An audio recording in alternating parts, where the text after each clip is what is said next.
आज हमारे साथ इस पॉडकास्ट में है पूर्व इनोले के प्रत्याशी हबीब हवन नगर।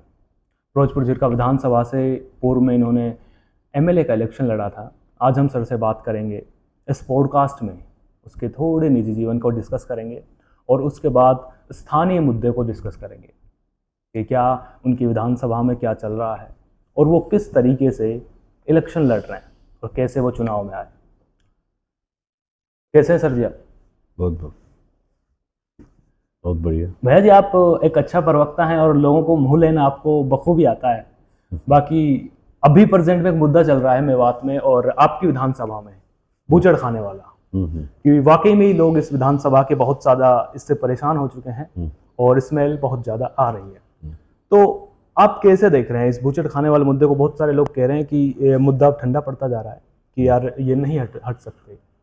और बहुत सारे लोग कह रहे हैं कि बूचड़ खानों के नाम पे आप लोग जो राजनीति से जुड़े हुए हैं राजनीति कर रहे हैं। अब जस्टिफाई करोगे अपने आप को?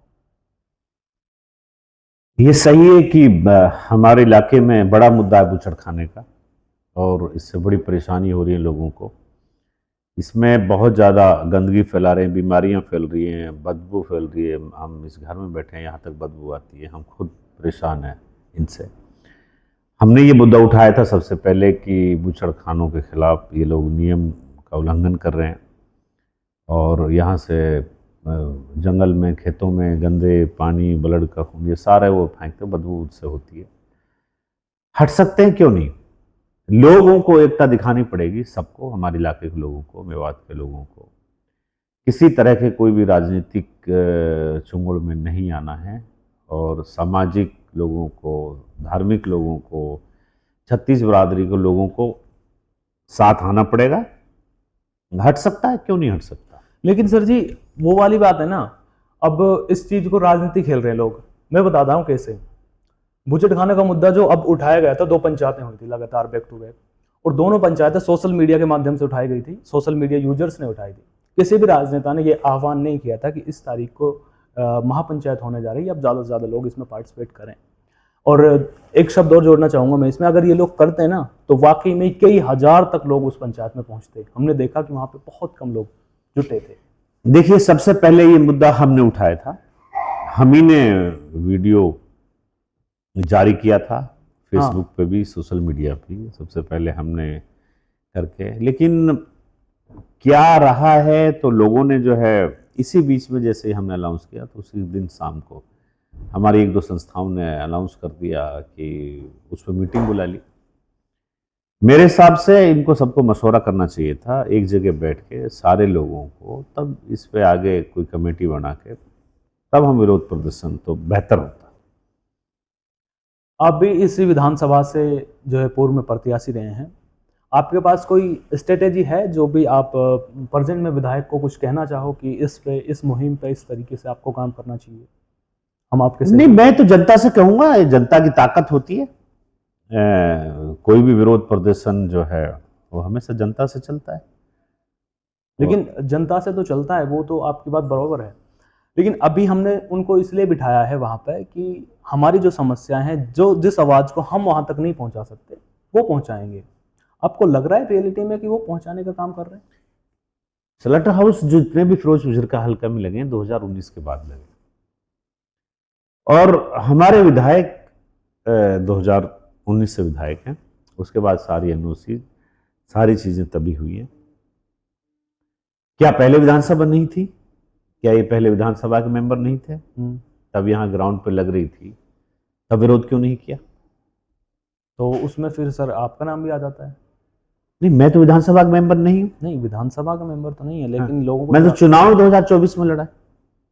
लेकिन आप एक मौजूदा इंसान तो हैं यहाँ के। नहीं मौजूदा, मैं तो चुनाव 2024 में लड़ा। मैं हाँ, लेकिन तो जो लोग चुनाव लड़े हैं, जो विधानसभा के सदस्य हैं, उनको आवाज उठानी चाहिए थी। वो कैसे बच जाएंगे? ठीक है। हम तो मैदान में 2024 में आए और हमने तो चुनाव के बाद इस पर आवाज उठाई है। कौन लोग हैं जो ये आवाज को दबाना चाहते हैं? कोई तो है। बुचड़खानों के खिलाफ जो आवाज बुलंद हो रही थी, जो नए नए मुद्दे बीच में शामिल हो गए, आखिर कोई लोग हैं जो इसको दबाना चाहते हैं। मैं सोशल मीडिया पे पढ़ते रहता हूँ, आज कल भी किसी ने डाला हुआ था। कि कोई ताकतें हैं जो दबा रही हैं इसको, हाँ इस ऐसा आंदोलन लगता को, है, ऐसा लगता उसका खुलासा होना चाहिए। है कि अचानक से मुद्दा दबता सा चला गया। बिल्कुल। और कुछ ऐसी बातें सोशल मीडिया पर अफवाहें चलाई गई थी, ऐसे बहुत सारे मुद्दे भटकाने की कोशिश की गई थी। और ये बहुत सारे आरोप भी लगते हैं। सीधा हम आपसे पूछ लेते हैं कि असलम जो था, वो असलम डेडवाल के नाम से आईडी थी, वो आपके रिलेटिव था कोई? नहीं, मेरा कोई रिलेटिव, वो तो अभी भी चल रही है। चलो अभी भी चल रही है। ठीक है। अगला सवाल हमारा ये है कि बूचड़ खाने पे फिर से आते हैं, क्योंकि सबसे बड़ा मुद्दा यही है। आपने एक बार कहा था कि हमारे जो मौजूदा विधायक हैं वो बूचड़ खानों से, कसाईयों से, ठेकेदारों से मंथली लेते हैं। और आपके साथ साथ ये जो है बीजेपी के प्रत्याशी नसीम अहमद, उन्होंने भी सेम आरोप लगाया था। अगर ऐसा कुछ नहीं है, सारे लोग इस बात को बोल रहे हैं, सोशल मीडिया पे बोल रहे हैं, नसीम अहमद साहब ने भी बोला है और बहुत सारे लोग बोल रहे हैं। तो नहीं है तो ऐसा जवाब क्यों नहीं देते? उसके बाद जिन्होंने आरोप लगाए वो जवाब देंगे। सबका हिसाब होगा, कौन विधायक या पूर्व विधायक कितनी बार किस स्लाटर हाउस के अंदर गया है, कितनी बार उसकी गाड़ी अंदर गई है। आप ये पूरा 2 महीने से नहीं गई, जब से आंदोलन शुरू हो रहा है। उससे पहले तो लगातार स्लाटर हाउस में अंदर चाय पी जाती थी। अब यकीन से कह सकते हैं?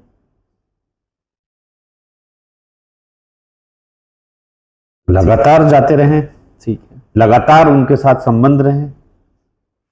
ठीक है। आप जो है मामन खान और बीजेपी को नाम लेकर के मामन खान को घेरते हैं। फिर वहीं दूसरी बात ये आ जाती है कि कुछ समय पहले आप भी बीजेपी में ही थे, और अब आप कहते हैं कि मामन खान जो है सीधे बीजेपी वालों से मिला हुआ है और सब कुछ वो बीजेपी के मिलीभगत के साथ कर रहा है। ये तो देखने को मिल रहा है। हमारे विधायक जी की जो भतीजी है वो जिला पार्षद है, उसने बीजेपी के जिला प्रमुख के कैंडिडेट को वोट दिया है। उसके बाद अभी हाल ही में नगीना ब्लॉक समिति का जो चेयरमैन था ईसा अरशद, उनको गिराने में बीजेपी को सहयोग लिया उसने खुलेआम। आपके वीडियोज हैं, फोटोज हैं, और जो बीजेपी के जिला सबके साथ सेक्रेटरीट में उसके भाई मेंबर को बस में से उतार रहे हैं और सब एक दूसरे एक साथ खड़े, तो सबको पता, पूरी मेवात जानती है। इसका मतलब क्या है? इसका मतलब यही आता है कि आप जैसा कह रहे हैं, इसमें मैं नहीं कह रहा हूँ, आप जैसा कह रहे हैं कि उन्होंने बीजेपी को वोट दिया और बीजेपी के साथ घूमते हैं। नहीं, रिकॉर्ड की बात है ये तो। मैं कहूँ आप कहूँ उससे क्या मतलब है? रिकॉर्ड की बात है, बीजेपी के प्रत्याशी को वोट दिया है। अभी आपकी एक कल परसों एक वीडियो वायरल हो रही थी, आप वहाँ गए थे नगीना ब्लॉक में किसी पानी के टैंक के पास, वहाँ पे आपने कुछ पैसे वगैरह भी दिए थे उसको लेकर के। वो क्या क्या कुछ समस्या थी, वो उसके बारे में थोड़ा खुलकर बताएंगे? नगीना में वार्ड 7, 8, 9, 10 में पानी नहीं आ रहा, तो लोगों को फ़ोन आए कि यहाँ सारे लोग इकट्ठे वहाँ पे टैंक पे इकट्ठे हो रखे हैं। और हम गए, औरतें थी, बुजुर्ग थे, काफ़ी लोग थे। तो वहाँ पे टैंक में एक तो ढक्कन नहीं है, कम से कम 2x3 के 2 ढक्कन है, वो गायब हैं, खुला है बिल्कुल। और वहाँ कोई वायर नहीं, मोटर फूकी हुई है, सिर्फ और सिर्फ पब्लिक हेल्थ डिपार्टमेंट की लापरवाही, इसके अलावा कुछ नहीं है। ऐसा नहीं है पीछे से पानी नहीं आ रहा, पीछे से पानी भी आ रहा है, वहीं उनकी लापरवाही, उसकी वजह से लोग प्यास से मर रहे हैं। 15 दिन से पानी नहीं आया था। मैं वहाँ मौके पर गया, हमने उससे बात करी, समस्या क्या है। हमने सिर्फ ये सोचा कि अभी पानी कैसे मिल सकता है। तो उन्होंने कहा जी कुछ चीज़ें आनी है और कुछ सर्विस है, कुछ और कई चीज़ें थी इलेक्ट्रिशन वाली। तो हमने कहा सबसे पहले चलो ठीक है, गवर्नमेंट का सिस्टम तो ऐसे ही चलता रहेगा ढीला सा, आप हमने पैसे भी दिए, अब जाके ये लाओ, पहले शाम तक ये चालू करो। ठीक है। तो बाद में फिर उनसे बात की हमने, एसडीओ साहब से, जय साहब से। उन्होंने कहा जी हम इसका समाधान कर रहे हैं जल्दी। ठीक है। लेकिन ऐसे हर गांव में हो रहा है। हाँ, हम कोशिश करेंगे जाने की, विजिट भी करेंगे, जो हमें पता चलेगी हम जाएंगे भी वहाँ। हबीब जी बहुत बार जो है गांव-गांव में जाते हैं और विजिट करते रहते हैं, और कई सारी पोस्ट उनकी सोशल मीडिया पे आती हैं पर डे। हम देखते हैं सोशल मीडिया के माध्यम से उनकी आईडी पे। तो आपको क्या लगता है, आपने बहुत सारे गांव विजिट किए हैं, कि सबसे बड़ी जो समस्या है मेवात की वो क्या है? मेवात में सबसे बड़ी समस्या एजुकेशन की है। स्कूलों का सिस्टम ठीक नहीं है, टीचर्स नहीं है, हेल्थ की बड़ी प्रॉब्लम है। हमारी महिलाओं, माताओं को, लेडीज़ों को बड़ी दिक्कत है। डॉक्टर्स नहीं है, हॉस्पिटल में सुविधाएं नहीं है,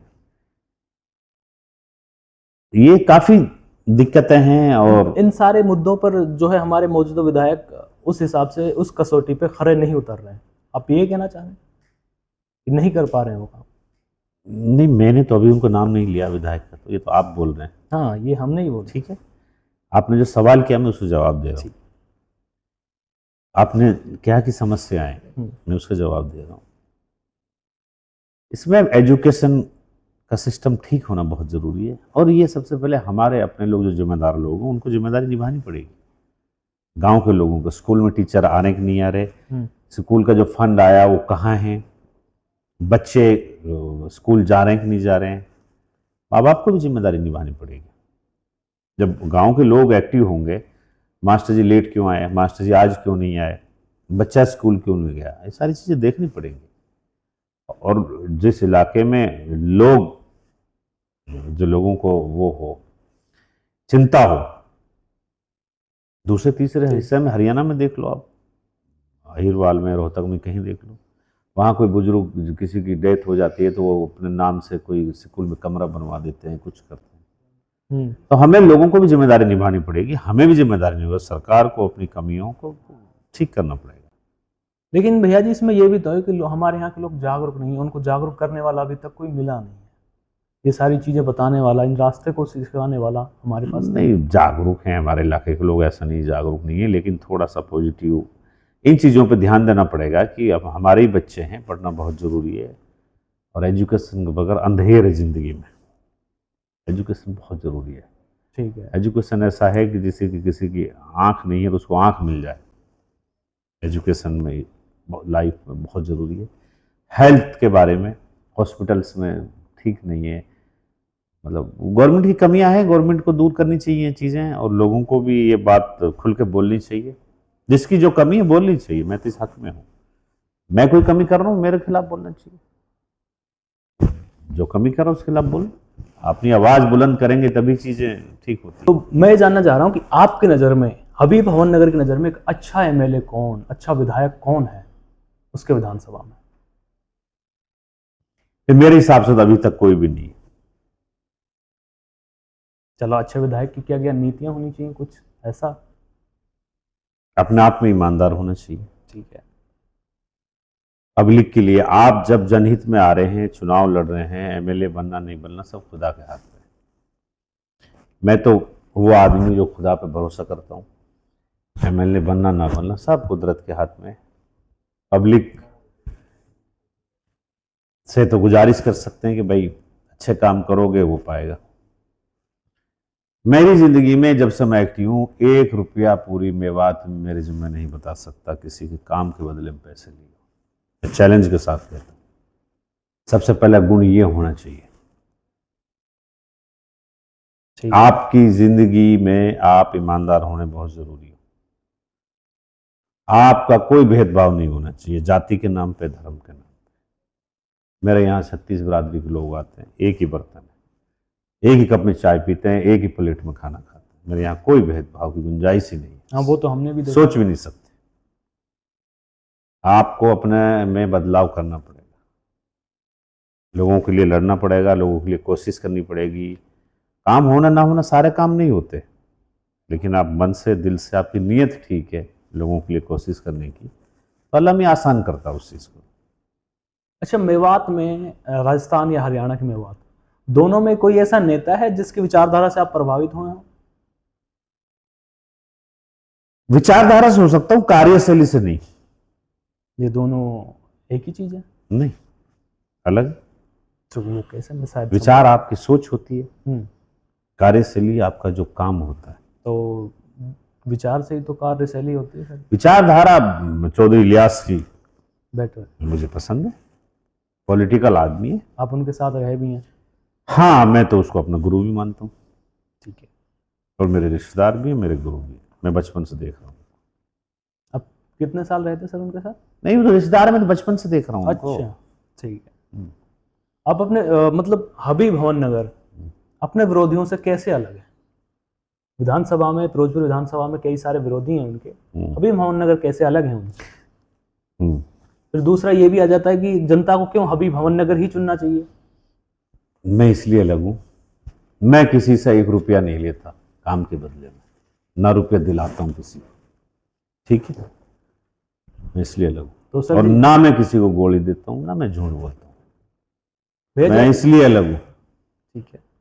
आते सबका सम्मान करते हैं, छोटा बड़ा, बड़ा बुजुर्ग, कोई जाति बिरादरी, सबका सम्मान है। और मेरी नीयत काम करने की है, इंशाअल्लाह काम करेंगे। इसीलिए लोगों को तकलीफ होती है, पॉलिटिकल लोगों को, क्योंकि हम तो दुकान बंद कर देंगे इनकी, ना पैसे लेते ना लेने देंगे। आपने इनडायरेक्टली ये कह दिया कि दूसरे लोग लेते हैं। नहीं, आपने मुझसे सवाल किया कि आप अलग क्यों है, मैं वो बता। ठीक है। तो आप मैं ये कह रहा हूँ कि आप रोजाना आरोप लगता है बाकी नेताओं पे, कमीशन के, पैसे के, रिश्वत के, रोजाना आरोप लगते हैं। हम पे कोई बोले